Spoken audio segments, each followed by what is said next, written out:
the live updates that are coming in from the Supreme Court hearing. The Constitution Bench of the Supreme Court that is hearing a batch of petitions that has been challenging the dilution of Article 370 of the Constitution, which stripped the erstwhile state of Jammu and Kashmir of its special status. So as we continue to break down the details, let's quickly dip in to the live streaming that is coming in from the Supreme Court. PDF page 33.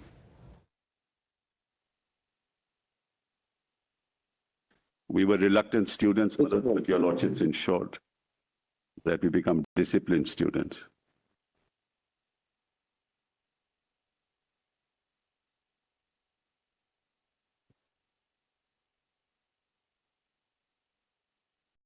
Yes, the list of dates, because it's somewhat elaborated, because it will give you a flavor what the issues are with it.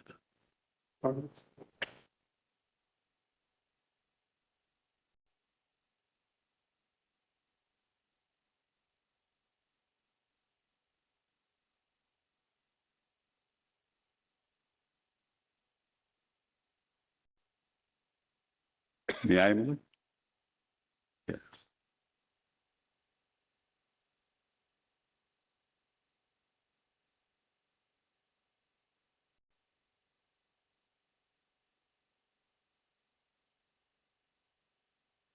Supreme Court, as it is suggesting as far as this five-judge Constitution bench is concerned. Pradeep, these are the day-to-day hearings that will be taking place from today onwards.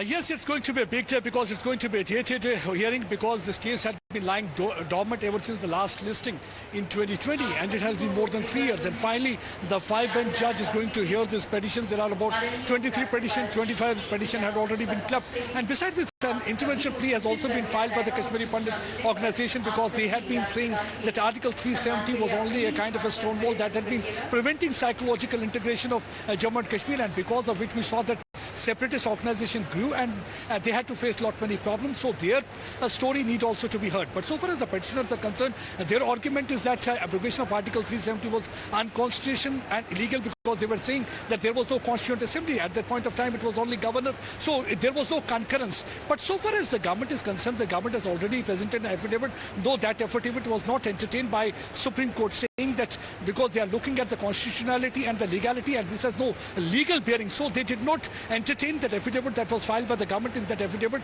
they had mentioned that how there had been progress after abrogation of Article 370, stone pelting has come to screeching halt, how the youngster joining terror act also decreased. But now it's to be seen. But so far it has generated hope among Kashmiri netas, because they had always said that Article 370 was kind of an umbilical cord that has been connecting. Concerned BJP say that it was a kind of a wall that has always been preventing proper integration of Jammu and Kashmir with the rest of the country, and that's the argument that has been put forth by the intervention plea that has been filed by the Kashmiri Pandit organization also. Now it's to be seen, all the 23 petitions have been clubbed, only 2 petitions that have been withdrawn. The one was by the Shah Faisal and Shala Rashid, and other was by the Hindan Tyabji, because Hindan Tyabji is no more. He had expired, so that's one of the reasons that petition also been withdrawn. So 2 petitions have been withdrawn. Right, Pradeep, as we continue speaking to you, we will be back